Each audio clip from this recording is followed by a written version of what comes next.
사랑하는 성도 여러분, 오늘 우리가 함께 읽었던 본문은 이 아름다운 구원의 완성, 대속의 은혜 속에 구원받은 믿음의 공동체, 그들이 바로 이 땅에 하나님의 성령의 강림으로 가장 귀한 교회를 세워주심의 가장 기초를 쌓고 있는 모습을 보여줍니다. 120명이 모여 기도하다가 그들이 임재한 성령으로 인해 세워진 예루살렘 교회, 그들이 처음부터 교회가 세워져 가는 그 모습을 통해 오늘 교회된 우리가 우리의 영적 모습을 다시 한번 점검해 가면서 나의 개인 신앙뿐만 아니라 우리의 공동체가 예수 그리스도가 모퉁이돌이 되고 우리 모두가 한 장 한 장 백돌같이 이어져서 하나님이 기뻐하시는 우리를 통해 이루기를 원하는 아름다운 교회를 이루면서 초대교회의 놀라운 부흥, 초대교회의 놀라운 하나님의 영광을 재현하는 저와 여러분이 될 수 있기를 주의 이름으로 간절히 축원합니다. 먼저 이 같은 구원의 은혜를 받고 모여든 교회 공동체, 그들은 이전에 모여있던 모습과는 달랐습니다. 부활하신 예수 그리스도께서 말씀하신 그 말씀대로 그들은 예루살렘을 떠나지 않았습니다. 그들은 함께 모였습니다. 즉 예수님의 말씀에 순종하는 모습으로 모여있는 120여 명의 무리에 한번 관심을 가져보시기를 바랍니다. 사도행전 1장 4절, 너희는 예루살렘을 떠나지 말아라. 내가 내게 말한 것 그것 아버지께서 너희에게 주실 약속인데 그 약속을 받기까지 예루살렘을 떠나지 말고 기다리라는 이 말씀. 이전에는 예수님의 말씀을 들었어도 깨닫지 못했습니다. 예수님의 말씀을 듣고 기적을 보았어도 깨닫지 못하니 감동이 없었습니다. 그런 여전히 자기들의 생각 속에, 선입감 속에 예수님을 쫓아다녔습니다. 언제 예루살렘의 왕이 되면 누가 오른편 왼편, 그들은 육신적이고 인간적이고 세상적인 메시아관에 여전히 사로잡혀 있었습니다. 그런데 부활하신 예수 그리스도를 만나고 예수 그리스도의 성천을 목격한 그들은 이전의 모습이 아니었습니다. 이전에 들었던 기적들, 보았던 기적들, 들었던 말씀들도 생각났지만 40여일 부활하신 예수님이 함께 하셔서 말씀하신 말씀들은 잊혀지지가 않는 겁니다. 말씀이 믿음이 된 거죠. 할렐루야. 떠나지 말아라. 그리고 기다리라 하신 그 말씀대로 그들은 모여들기 시작했고 그들은 예루살렘에 함께 했다는 사실입니다. 여러분, 환경이 바뀌어진 게 아니었습니다. 강팍한 종교 지도자들, 예수님을 십자가에 못 박으라고 외쳤던 수많은 유대인들, 예루살렘의 거민들은 그대로 있었습니다. 로마 약한 군병들도 그곳에 여전히 함께 있었습니다. 그런데 놀랍게도 부활하신 예수를 만난 후에 그들은 이전의 모습이 아니었던 그 모습이 이 땅에 처음 예루살렘 교회 기초석같이 세워져 가는 믿음의 공동체의 모습이었습니다. 오늘 이 아침에 예배하는 여러분의 영적 모습, 여러분의 삶의 모습, 여러분의 교회된 아름다운 공동체 속의 나의 모습을 한번 돌아보는 기회가 되었으면 좋겠습니다. 예수 그리스도께서 약속한 것 구체적으로 그 내용이 뭔지 몰랐지만 부활하신 예수 그리스도께서 말씀하신 간곡한 부탁을 그들은 믿고 모여서 기다렸습니다. 그냥 기다린 게 아닙니다. 약속을 기다리며 성경은 말합니다. 오로지 기도에 힘썼다고 기록합니다. 그들의 이제는 기도했다는 모습을 찾아보기 어렵습니다. 깨어놓으면 또 졸고 깨어놓으면 또 자고. 예수님을 따랐던 제자들 기적을 보면서도 수험 어려움을 당하면서도 그들 스스로 하나님께 도움을 구하거나 예수님께 도움을 구한 적이 별로 없습니다. 기도해야 할 때를 분별할 수 없었습니다. 기도해야 할 때를 분별할 수 있는 게 믿음입니다. 이전의 제자들은 기도할 때를 분별하지도 못할 뿐만 아니라 기도해야 될 때 기도하지 않았습니다. 그런데 놀랍게도 부활하시고 승천하신 예수 그리스도를 만난 제자들은 한 명, 두 명 마가다락방에 모였습니다. 하고 싶은 말들이 얼마나 많았겠습니까? 각자 부활하신 예수를 만난 흔적도 달랐습니다. 그 가운데 도마는 부끄럽게 구원을 받지 않았습니까? 가룟 유다에 대해서도 따지고 할 말이 많았을 겁니다. 베드로가 3번 부인한 것 가지고 때로는 조롱할 수도 있었을 겁니다. 그런데 놀랍게도 부활하신 예수를 만나고 승천한 예수를 만난 마가다락방에 모인 그들은 그 성경 어디를 살펴도 인간적인 말로 따지고 아니면 판단하고 헤아림이 아니라 한 명, 두 명 모여드는 쪽쪽 그들은 오로지 기도하는데 전념하고 있는 모습은 이전의 모습과 달랐던 그들의 모습이었습니다. 그들 숫자 120명 묵묵히 약속 하나를 붙들고, 아니 예수님의 말씀이 믿음 되어서 그 믿음을 붙들고 이제는 기도해야 될 때구나, 그 때를 분별할 수 있는 놀라운 믿음의 모습이 오늘 마가다락방에 120명이 모여있는 그들의 모습이었습니다.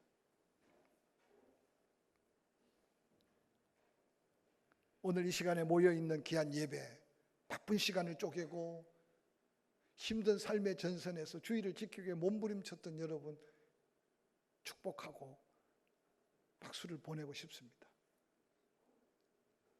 근데 여러분 마음 중심은 지금 어떠한지 한번, 참 교회 기초를 쌓았던, 어떤 면에 그들처럼 세 번 부인하고 도망간 사람도 없고 낙심하고 절망하지도 않았을, 꾸준히 예수를 믿고 교회를 출석하고 다녔을 수 있을 겁니다.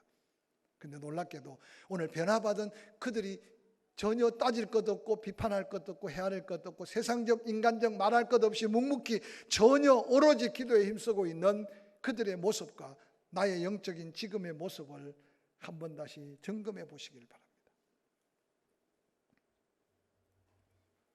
예수 그리스도를 믿고 구원받은 성도, 믿음의 성도에게 기도보다 더 위대한 삶의 도전, 삶의 행동은 없을 것입니다. 뿐만 아니라 우리가 하나님께 받은 은혜 중에 기도의 응답보다 더 큰 은혜가 또 무엇이 있겠습니까? 믿고 구원받은 성도가 할 수 있는 최선의 믿음은 기도라는 사실을 다시 한번 기억하고 기도할 때를 놓치지 않기를 주의 이름으로 간절히 축원합니다. 기도할 때를 분별했다면 기도하는 저와 여러분이 될 수 있기를 주의 이름으로 간절히 축원합니다. 함께 모여서 120명이 뜨겁게 기도하고 있는데 그 가운데 놀랍게도 베드로가 먼저 감동을 받았습니다. 베드로가 받은 감동은 오늘 본문 앞서 사도행전 1장을 보니까 가룟 유다가 예수 그리스도를 팔고 회개할 기회를 놓쳐버리고 스스로 목매어 죽어버렸습니다. 예수님이 12명을 제자로 부르신 것은 특별한 목적도 있고 그 12이라는 숫자는 완전한 숫자입니다. 누구의 잘못을 따지기 전에 가룟 유다가 한 명 빠짐으로 12명이 11명이 되어버렸습니다. 그때 모여있는 사람들 가운데 베드로가 말합니다. 예수님이 12를 뽑을 때는 그 중요한 의미가 있는데 안타깝게도 가룟 유다는 회개치 못하고 스스로 그 귀한 사명을 버렸다. 내가 기도하는 중에 우리가 약속한 것을 기다리되 우리가 준비된 모습을 보여주지 않겠느냐. 우리 가운데 예수와 함께 우리와 함께 다녔던 믿음의 사람을 뽑아서 12명을 채우자. 그래서 그 가운데 요셉이라는 사람과 마띠아라는 사람을 세워놓고 기도하기 시작했습니다. 그러고는 그 가운데 마띠아가 뽑혔습니다. 초대교회 성령에 사로잡히고 은혜에 사로잡히고 부활하신 예수의 말씀에 순종했던 제자들의 그 모습, 오늘 한국 교회가 다시 한번 도전해야 될 교회의 가장 근본적인 영적인 모습이라는 사실을 기억하시기를 주의 이름으로 간절히 축원합니다.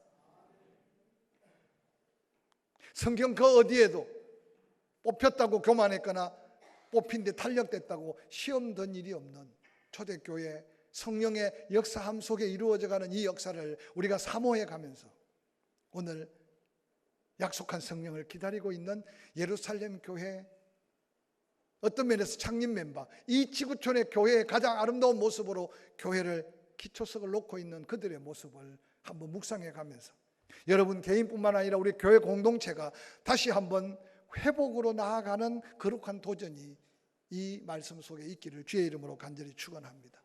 들으면 잊어버리고 들으면 깨닫지 못했던 말씀들이 깨달아지는 게 은혜고 깨달아지는 대로 순종하는 그들의 모습 속에 우리의 믿음의 새로운 은혜가 넘쳐나기를 주의 이름으로 간절히 축원합니다. 떠나지 말라고 하니까 떠나지만 않는 게 아니라 그들은 모여서 오로지 기도하기에 힘쓰고 있는 그들의 영적 모습이 우리의 삶의 어떤 모습으로 도전되든지 간에 개인이든 교회 공동체든 기도해야 될 때를 분별하고 기도해야 될 때 함께 기도할 수 있는 포항침례교회 믿음의 공동체가 되기를 주의 이름으로 간절히 축원합니다. 기도하던 중에 베드로가 감동받은 대로 우리의 부족함을 채워가면서 하나님의 은혜가, 응답이, 하나님의 놀라운 새로운 사명이 주어지는 이 거룩함에 나아가는 이 걸음을 함께 배울 수 있었으면 좋겠습니다. 마띠아를 뽑아서 하나가 비었던 12명을 온전하게 하는 그 순간, 그때가 오늘 사도행전 2장 1절 오순절 날이 이름에, 유월절을 보내고 예수님이 40일 후에, 즉 7번의 안식일을 보내고 7번의 안식일 토요일이 지난 그 다음 바로 주일날이 50일이 되는 오순절 날입니다. 이스라엘 백성들은 훗날 오순절을 맞이하면서 큰 은혜를 입습니다. 이른 비와 늦은 비의 은혜 속에 아름다운 열매를 거두어 첫 이삭을 하나님 앞에 감사로 드리는 놀라운 고백이 바로 훗날 그들이 드렸던 오순절날. 근데 놀랍게도 하나님께 받은 은혜, 그 은혜가 하나님의 모든 것임을 고백하며 감사하는 그날에 하나님은 놀라운 성령을 보내주셨다는 사실은 또 다른 은혜의 의미가 있지 않는가 생각해 봅니다.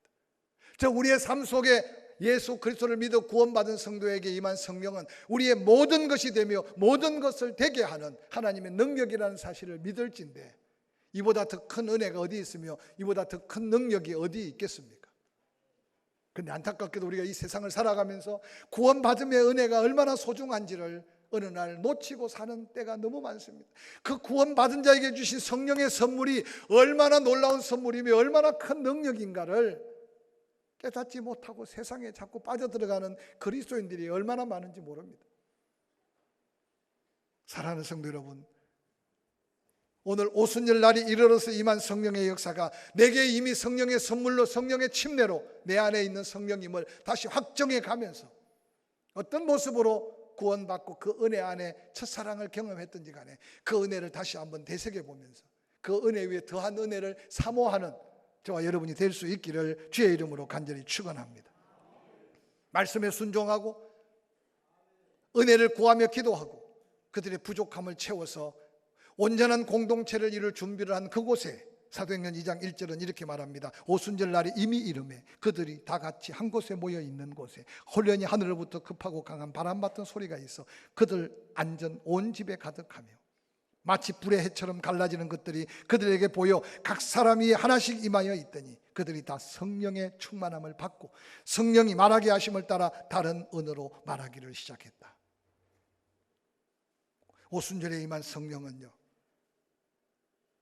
그들에게 놀라운 능력의 약속으로 함께 했습니다. 성령이 너에게 임하면 두나미스, 권능을 받게 될 텐데 그 어떤 것도 제한받거나 제재받지 않는 능력, 그 성령이 임해야 예루살렘, 유다, 사마리아 땅끝까지 복음의 증인이 되고 그 복음이 전해져야 우리 주님 다시 오시고 우리가 소망하는 천국의 영원한 삶을 보장하는 이 엄청난 복음의 역사를 위해 성령을 보내주셨다는 사실입니다. 그 성령은 소리 없이 조용히 오신 것이 아니라 청각적인 사건으로 소리를 들었습니다. 시각적인 현상으로 그들은 눈으로 똑똑히 보았습니다. 급하고 강한 바람 같은 소리가 저희 앉는 온 집에 가득했습니다. 불의 해같이 갈라지는 것 저희에게 보였습니다. 그 성령이 임한 후에 그들은 놀라운 감격과 감동 속에 사로잡혔습니다. 그 성령의 역사가 얼마나 강력했던지 구경꾼들이 모여들어 하는 말이 사도행전 2장 12절 다 놀라며 당황하여 서로 말하되 이 어찌된 일인가 하며 또 어떤 이들은 조롱하여 이르되 그들이 세술에 취하였다 하였다고 기록합니다. 술 취해 본 적이 있는 분들은 그래서 술 취함과 성령 충만을 같이 비교하기도 합니다. 같지 않습니다. 그러나 술을 사람이 먹고 어느 날 더 먹기 시작하면 술을 먹고 그러고 이제 술이 사람을 먹어버린다고 하지 않습니까? 그래서 술에게 완전히 지배를 당한 게 술 취함이라고 말합니다. 근데 성령에 취하면 성령이 내 생각, 행동, 삶의 모든 것을 다 주관하는 것을 비교하지만 다른 하나님의 영적 역사입니다. 예루살렘의 구경꾼들이 보니까 그들이 생전에 보지 못할 수밖에 없죠. 성령의 임재함이 이 땅에 일어난 처음이니까. 성령의 권능을 받자마자 그 가운데 베드로가 호련히 일어납니다. 사도행전 2장 36절 이스라엘 온 집은 확실히 알아라. 너희가 십자가에 못 박은 이 예수를 하나님이 주와 그리스도가 되게 하셨다. 성령 받기 전에는 계집종 하나가 물을 때 저주하며 도망갔던 베드로인데 성령 받고 나니까 그 엄청난 확신과 감격 속에 그 포악한 종교 지도자들, 그 완악한 예루살렘의 거민들 앞에 확실히 알아라, 너희가 십자가에 못 박으라고 외치며 십자가에 못 박은 그 예수를 하나님이 약속대로 주가 되셨다, 그리스도가 구원자가 되게 하셨다. 베드로의 이 강력한 말씀이 얼마나 강력했던지 그 말을 듣는 사람들이 마음의 찔림을 받습니다. 그리고 베드로와 다른 사도들에게 묻습니다. 형제들아, 우리가 어찌하면 너처럼, 우리가 어찌하면 너희들처럼 구원을 받을 수 있느냐? 베드로가 그에게 말합니다. 너희가 회개해라. 그리고 각각 예수 그리스도의 이름으로 침례를 받아라. 그리고 제사함을 받아라. 그리하면 우리가 받은 성령 너희에게도 선물로 주실 것이다. 할렐루야. 우리가 성경 이야기를 읽는 것처럼 읽으니까 그런데 여러분, 이 사건이 그리 오래된 사건이 아니에요. 예수님이 십자가에 달려 돌아가신 지 40일이 지난 후에. 시간이 사람을 바꿔놓는 게 아니에요. 환경이 사람을 바꿔놓은 게 아니었어요. 바로 약속한 말씀을 믿고 사모함으로 기다린 성령이 임하는 순간 그들은 이전에 베드로가 아니었고 그들의 이전에 그리스도인들이 아니었던 바로 예루살렘 교회의 모습을 생생하게 보여주는 이유가 무엇이겠습니까? 39절, 이 약속은 너희와 너희 자녀뿐만 아니라 모든 먼데 사람 아시아 존까지 또 우리 하나님이 얼마든지 부르시고자 하는 자들에게 이 약속은 그대로 통일하게 은혜로 임한다. 여러 말로 확정하고 권하여 이르되 너희가 이 패역한 세대에서 구원을 받으라 하니 그 말을 받은 사람들은 침례를 받으며 이날에 예루살렘에 등록한 성도가 3,000이나 더했다고 기록합니다. 그 짧은 시간에 120명이 모여서 말씀에 순종하고 기도하며 그들의 부족함을 채워 기도하는 그 순간 임한 성령은 약속대로 그들을 권능 있고 능력 있는 그리스도인으로 세워가며 하나님의 영광을 드러내고 있습니다. 사도행전 2장 41절에 이렇게 기록합니다. 그 말을 받은 사람들이 침례를 받으며 이날에 성도의 숫자가 3,000이나 되었다. 사도 3,000명이 120이 3,000명이 되었습니다. 그리고 42절, 그들이 사도의 가르침을 받았다. 서로 교제하고 떡을 떼며 오로지 기도하기에 더욱 힘썼다. 예수님이 이 땅에 오셔서 가르치셨습니다. 선포하셨습니다. 그리고 고치셨습니다. 그래서 신학교에 가면 예수님의 3대 사역을 써라. 처음 신학교에서 신학을 공부하면서 그 성경 구절을 찾아서 그걸 쓰는 게 정답인데 세 가지를 다 못 써서 만점을 못 받는 사람도 있어요. 하도 달달달달 가르침을 받아가지고 예수님이 가르치시고 선포하시고 힐링, 치유하시고 고치셨어요. 지금도 그 예수님이 우리와 함께 하시는 줄 믿으시기를 주의 이름으로 간절히 축원합니다. 근데 오늘 초대교회 성령 충만함을 받자마자 오늘 거기에 모여있는 예루살렘 공동체는 사도들의 가르침을 그들은 받기를 시작합니다. 너무 쉽게 접근하면 안 됩니다. 여러분, 오늘 살아가면서 누구한테 가르침을 받는다? 학교에서 학생이 수업하는 것 외에 인생에 뭔가 여러분 누군가 자문을 구해보거나 누가 가르침을 받고자 하는 일에 선뜻 여러분의 마음과 생각을 열기가 쉽지 않습니다. 그만큼 오늘 우리는요 각각 다 똑똑한 삶을 살아요. 그 오늘 예루살렘에 모인 공동체는 달랐어요. 그 성령 충만함을 받은 사도들에게 하나님 말씀을 풀어서 설명하는 가르침은 그들에게 진리가 되고 그들에게는 영적인 믿음의 근거가 되고 그 말씀이 믿음이 될 때 그들은 기도하기 시작했고 그 말씀으로 기도할 때 그들에게는 엄청난 능력이 나타났던 사실을 성경은 오늘 그대로 증거하고 있습니다. 가르침을 받은 그들의 모습은 어땠습니까? 사도행전 2장 24절, 가르침을 받자마자 그들은 서로 교제했다고 성경에 기록합니다. 오늘 한국 교회가 가장 시급하게 회복해야 될 것은 말씀은 많이 선포돼요. 듣는 말씀을 듣고 아멘은 해요. 근데 그 가르침 이후에 그 가르침으로 행동적 변화, 영적인 삶의 변화가 필요한데 오늘 예루살렘 공동체는 가장 먼저 교제가 회복됐어요. 여러분, 어떤 모인 공동체든지 간에 그 공동체가 성공적인 모습을 가지려면 서로 교통하는 것이 얼마나 중요한지 모릅니다.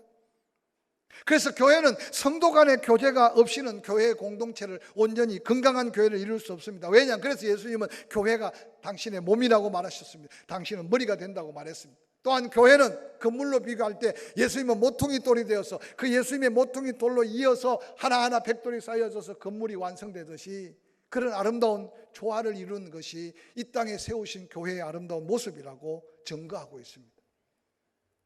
예수님은 그렇게 말합니다. 내가 너희를 사랑한 같이 너희도 서로 사랑해라. 하나님을 사랑하느냐? 내 이웃을 내 몸같이 사랑해라.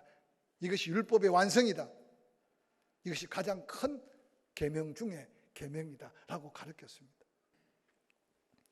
사도들의 가르침을 따라 그들은 떡을 뗐습니다. 여기 떡을 떼는 것과 마지막 46절 7절에 나오는 집에서 또한 떡을 떼는 것과는 차이가 있다고 말합니다. 예수 그리스도의 십자가의 죽으심을 그들은 목격했잖아요. 부활하신 예수를 만났잖아요. 약속대로 성천한 예수님을 봤잖아요. 예수님이 기념하라고 한 떡을 떼고 잔을 나누라고 했던 것들을 그들은 잊지 못해요. 그래서 그들은 성전에 모일 때마다 사도의 가르침을 따라 그 예수 그리스도 나를 위해 지키셨구나, 나를 위해 흘리신 보혈 찬송만 불러도 지금의 가슴이 막 점여오는 이 감동을 다시 회복해야 되지 않겠느냐 그 말이에요. 초대교회는요 모일 때마다 성찬식을 했다는 거예요. 오늘 우리는 그게 거추장스럽거나 때로는 불편해서 어떤 때는 절기 때마다 하고 있지만 우리는 마음으로도 그 떡을 나누고 그 떡을 떼는 저와 여러분이 될 수 있기를 주의 이름으로 간절히 축원합니다. 뿐만 아니라 그들은 사도의 가르침을 받아 오로지 기도하기에 힘썼다고 말했습니다. 이미 예루살렘 교회는 성령 충만해요. 이미 사도들이 표적 기적을 통해 엄청난 하나님의 영광이 가득했어요. 그런데도 말씀을 듣는 순간 기도가 되고 사랑을 나누는 순간 더 가슴이 뜨거워지고 그러고는 기도하라고 하지 않아도 그들은 기도할 때 기도하는 은혜를 사모하고 있는 것을 볼 수 있습니다. 그렇게 사도의 가르침을 받아서 서로 교제하고 떡을 떼고 그리고 기도하기에 힘쓸 때 그들의 삶에는 엄청난 변화가 일어났습니다. 생활 속의 변화. 44절 믿는 사람이 다 함께 있어 모든 물건을 서로 통용합니다. 재산과 소유를 팔아 각 사람의 필요를 따라 나누어 줍니다. 날마다 마음을 같이하여 성전에 모이기를 힘쓰고 집에서 떡을 떼며 기쁨과 순전한 마음으로 음식을 먹습니다. 하나님을 찬양합니다. 이들의 모임을 바라보고 예루살렘에 사는 온 백성들이 칭송합니다. 부러워합니다. 그로 인해서 사도들이 전한 말씀을 통해 영적 권세로 구원받은 자가 하루에 3,000명이 되었다면 이제는 그 성도들이 배운 대로 말씀에 순종하여 행하는 삶의 아름다운 모습을 통해 주변에 수많은 사람들이 날마다 변화되고 구원받는 역사가 일어났던 것이 복음의 감격 속에 구원의 은혜 속에 하나님이 역사한 더한 은혜의 역사의 현장을 사도행전은 우리에게 소개하고 있습니다. 먼저 내가 살아야 누군가를 위해 기도하고 먼저 내가 살아야 누군가에게 복음을 전할 수 있지 않겠습니까? 이 한 주간 고단송계를 보더라도 이 한 주간 하나님의 창조의 섭리를 경험하며 내가 이전에 구원받았던 그 감격을 조금이라도 회복하려고 회상할 때마다 잃어버렸던 혹이라도 놓치고 있는 기쁨, 감격, 감사, 찬양, 할렐루야, 그 은혜가 회복될 수 있기를 주의 이름으로 간절히 축원합니다. 아마 생각해 보면 이전에 어떤 분은 주로 기도원에 가서 회개 많이 하잖아요. 올라갈 때는 힘들게 차가 어디 있었습니까? 근데 구원의 감격 속에 집회 끝나고 성전 밖에 나왔을 때 하늘이 근데 여전한 하늘인데도 다르게 보이고 나무는 여전히 그렇게 있는데도 다르게 보이고 꽃 한 송이가 예뻐 보이고 만나는 사람마다 천사같이 보이고 여러분 구원의 체험은 각각 다르고 그 구원의 놀라운 감격은 다 각각 다르지만 놀라운 게 평생 잊을 수 없는 감격이 반드시 있다는 사실을 기억하고 그 감격을 다시 회복해 가면서 남은 생에 여러분 한 사람 한 사람이 하나님이 기대하는 이 땅의 가장 아름다운 교회를 이루어가네 주의 영광을 더 누리는 저와 여러분이 될 수 있기를 주의 이름으로 간절히 축원합니다.